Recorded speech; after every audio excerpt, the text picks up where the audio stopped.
Mesdames et messieurs, bonjour à toutes et à tous. Bienvenue sur un autre message. Cette fois-ci, nous allons recevoir l'apôtre Joshua Selman. Eh bien, dans le titre, 3 façons d'activer votre vue spirituelle.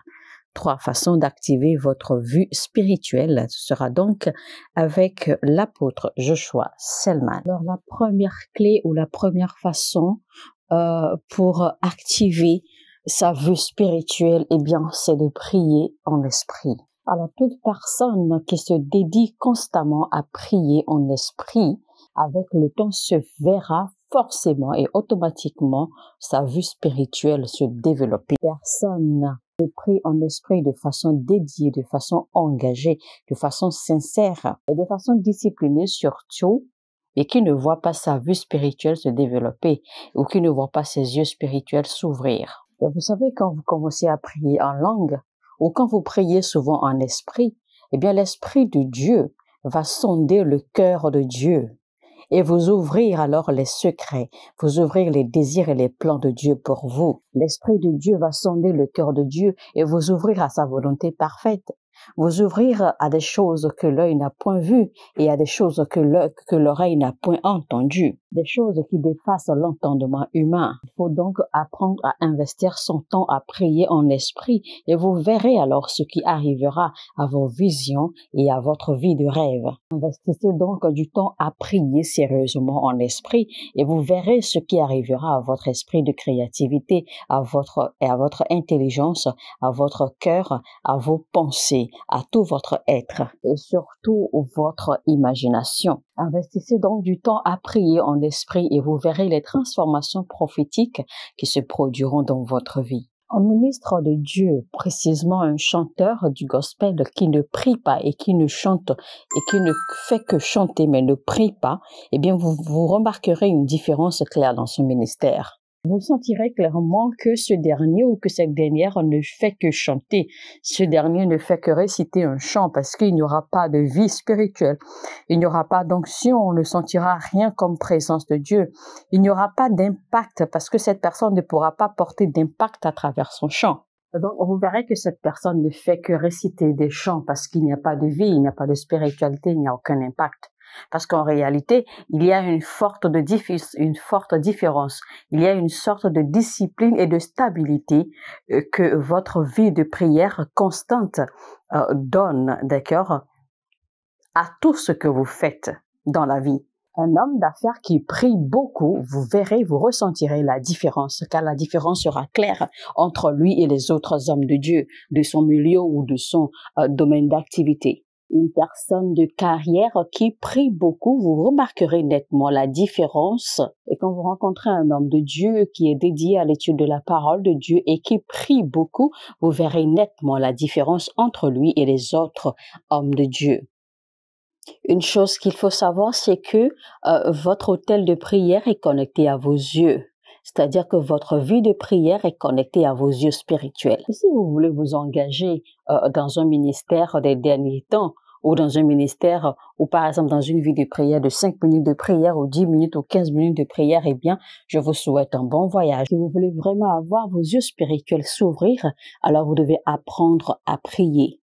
Vous devez apprendre à générer de l'énergie dans le règne spirituel au lieu de la prière. Donc, comme je dis, qu'il s'agisse des hommes ou des femmes, le ministère de la prière est intimement lié à l'activation de votre vue spirituelle. Et pour certains chanteurs ou artistes gospel, certains artistes qui font l'évangélisation ou qui passent l'évangélisation à travers leurs chants, eh bien c'est au lieu de la prière consistante que ces derniers reçoivent des mélodies, que ces derniers reçoivent des musiques, que ces derniers reçoivent des chants, des mots, des fragments de chants, d'accord, que le Saint-Esprit leur donne ou que le Seigneur leur inspire au lieu de la prière et ils vont écrire ces chants. C'est donc également au lieu de la prière que certains ministres de Dieu, c'est-à-dire hommes de Dieu, recevront des messages qu'ils vont prêcher, des messages qu'ils n'ont pas préparés eux-mêmes, des messages qu'ils n'ont pas eu besoin, d'accord, de préparer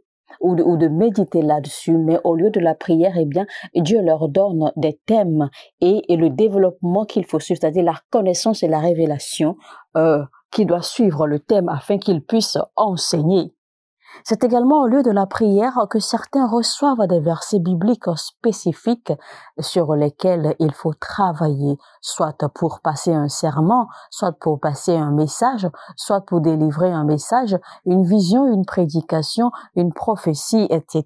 Au lieu de la prière, que l'Éternel vous révélera le plan complet de votre vie et de votre destin sur 5 années ou sur même 10 années.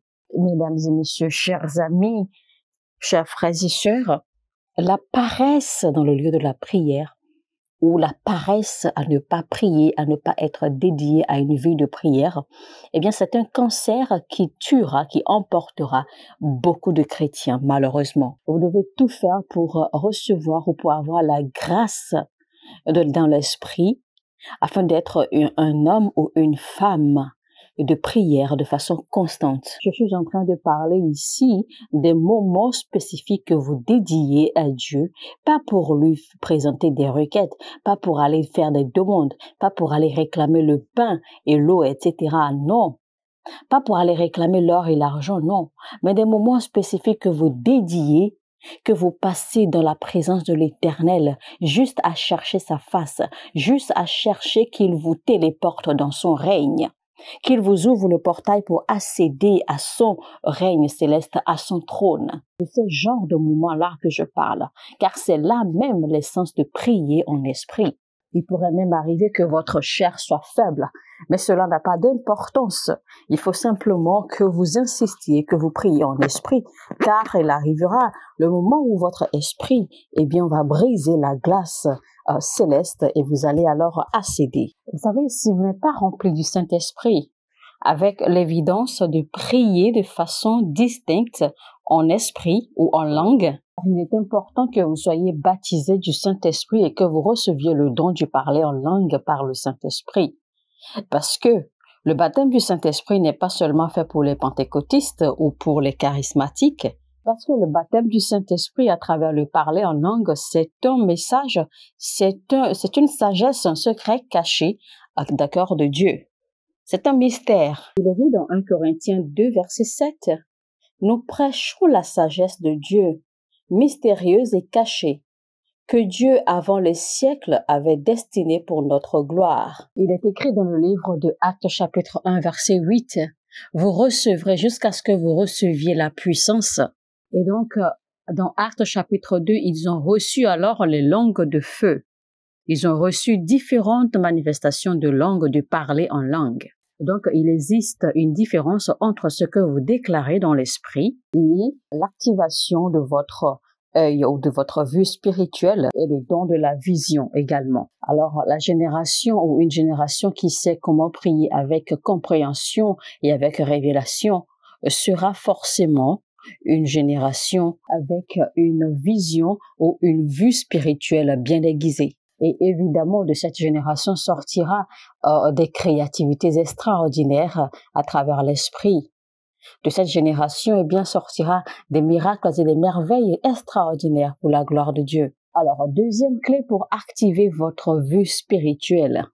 Cette deuxième clé, nous allons pointer du doigt la méditation. Ici, nous parlons des moments précieux que vous dédiez à méditer sur la parole de Dieu. Également des moments que vous passez et que vous dédiez à méditer sur les merveilles et les signes que Dieu a fait à travers les Écritures. Et cela vous permet également, de rester connecté ou de vous aiguiser à travers les messages, les sermons déjà prêchés par d'hommes de Dieu qui pourraient édifier votre foi et édifier votre vie spirituelle.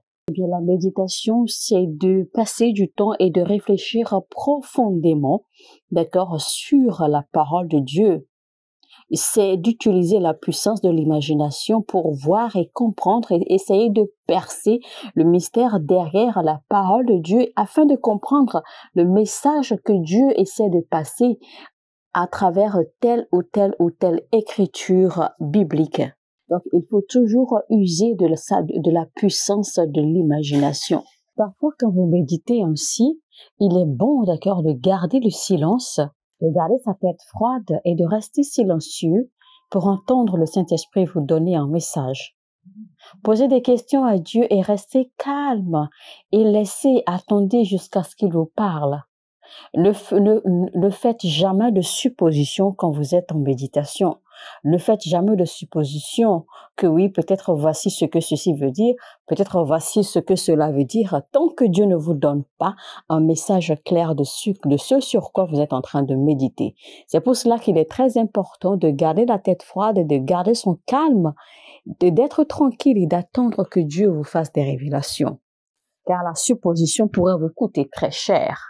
Certains de mes sermons et certains de mes chants, d'accord, en fait, me sont venus spécialement au lieu de la méditation et d'autres me sont venus au lieu de l'adoration pendant que j'adorais, pendant que j'étais en adoration profonde devant la présence de l'Éternel. Alors, mesdames et messieurs, apprenez à pratiquer la méditation, c'est très important. Et surtout en tant qu'un homme d'affaires ou une femme d'affaires, eh bien, trouvez toujours des moments, d'accord, et enfermez tout autour de vous, bloquez tout autour de vous et restez seul dans un environnement sain et calme, sans aucune connexion, sans aucun dérangement et méditez sur vos affaires ou méditez sur une affaire particulièrement. Dites-vous que cette affaire doit marcher, que vous devez trouver de solutions. Apprenez à poser des questions à l'Esprit de Dieu sur les 5 années ou les 10 années à venir dans votre affaire, dans votre entreprise, dans votre organisation et etc. Si votre vue spirituelle est assez aiguisée, vous verrez des choses dans l'esprit. Vous accomplirez des choses qui sortiront de l'ordinaire. Vous accomplirez des choses que les hommes vous poseront des questions et vous allez expérimenter des transformations et des changements extraordinaires.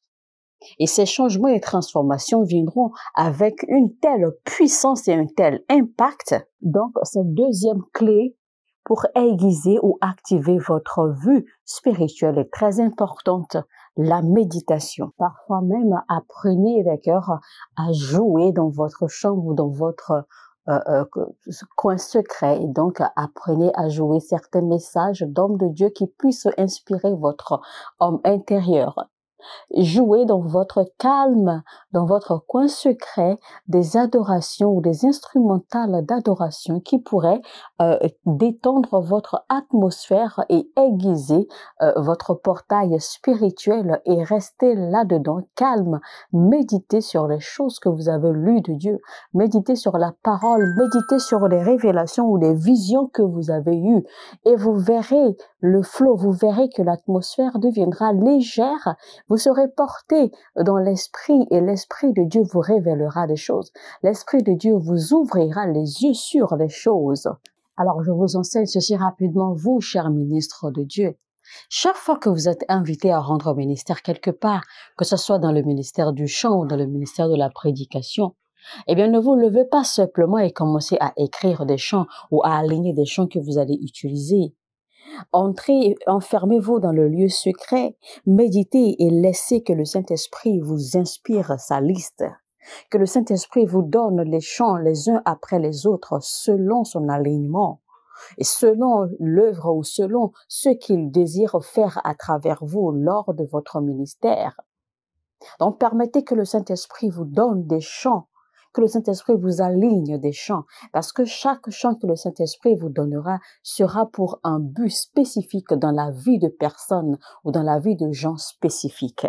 Pareil pour les ministres qui vont aller rendre ministère par la prédication.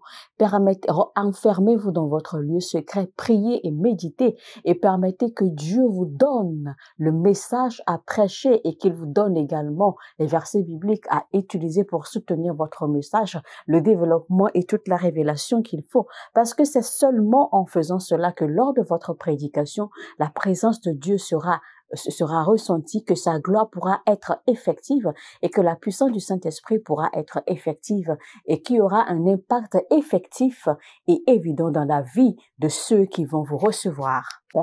Parce que dans le lieu secret, des destins sont alignés, des destins sont façonnés, des vies sont transformées, des vies sont refaites, sont repositionnées. Et donc, à travers votre ministère, les vies des gens doivent être repositionnées, les gens doivent être impactés positivement, des gens doivent recevoir la lumière, des gens doivent recevoir le salut, des gens doivent être attirés par la présence évidente de Dieu. Alors la troisième clé, la dernière pour activer votre vue spirituelle, eh bien c'est par impartation ou alors transfert. C'est pas transfert de quelqu'un qui possède déjà cette grâce et cette onction. C'est pas transfert par l'imposition des mains, soit transfert par la prière et par déclaration prophétique d'un supérieur spirituel qui possède déjà ce don et cette grâce. Donc, ça va être un transfert de dons, un transfert d'habileté, un transfert de grâce et d'onction. Et c'est ce qui, en réalité, va se passer à travers toute personne qui écoutera ce message jusqu'au bout. Lisons Éphésiens 3, verset 9 qui dit « Afin de mettre en lumière quelle est la dispensation du ministère caché de tout temps en Dieu qui a créé toutes choses. » C'est-à-dire, en d'autres termes, afin de mettre en lumière, c'est-à-dire que afin que tous les hommes puissent voir quelle est la dispensation du mystère caché de tout temps en Dieu qui a créé toutes les choses. Alors, c'est pour dire en fait que quand cette grâce est sur vous, tous les hommes doivent voir. Tout le monde doit pouvoir voir cela.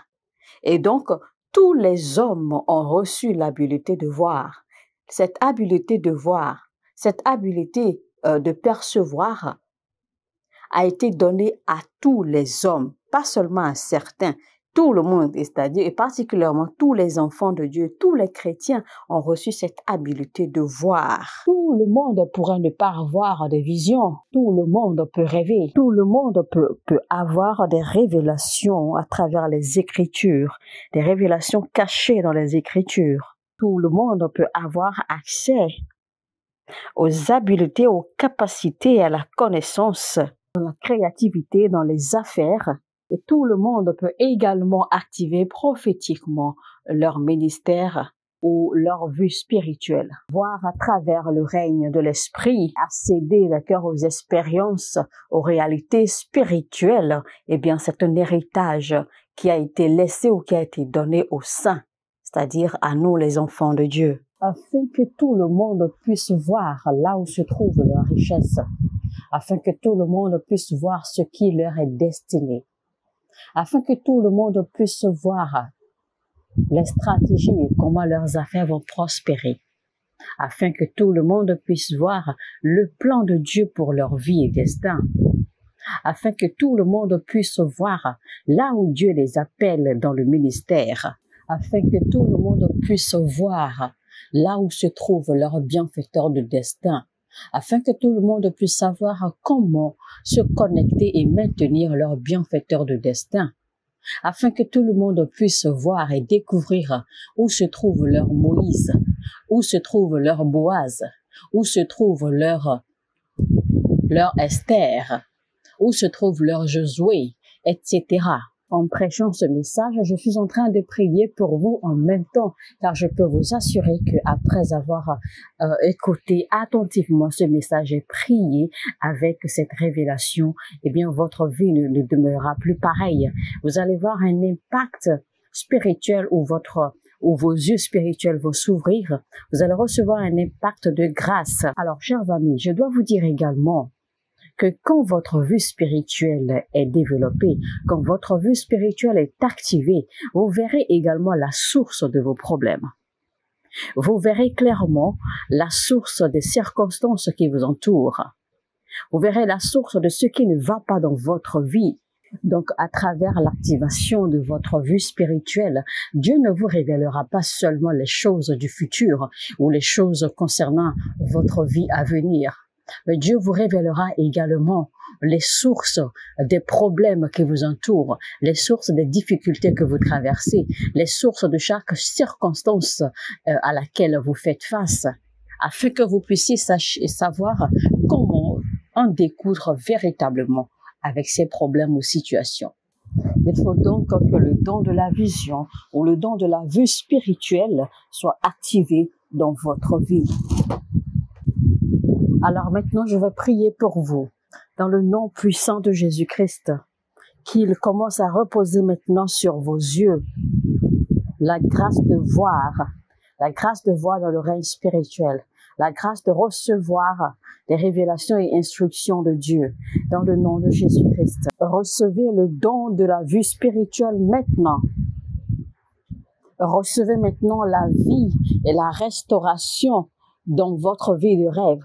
Recevez la vie et la restauration de vos rêves, de vos visions, dans le nom de Jésus-Christ. Recevez la restauration sur vos rêves prophétiques, dans le nom de Jésus-Christ. Amen. Mesdames et messieurs, c'était donc le message intitulé « 3 façons d'activer sa vue spirituelle avec l'apôtre Joshua Selman ». Si ce message vous a édifié, si vous avez aimé ce message, alors n'hésitez surtout pas à cliquer sur le bouton j'aime et partagez maintenant le lien au maximum jusqu'à ce que vous soyez fatigué de partager. Si vous n'êtes pas encore abonné à cette chaîne, alors faites-le maintenant, n'hésitez surtout pas et activez la cloche de notification pour ne rater aucun de nos messages. Sur ce, je vous dis que Dieu vous bénisse et à bientôt. Shalom.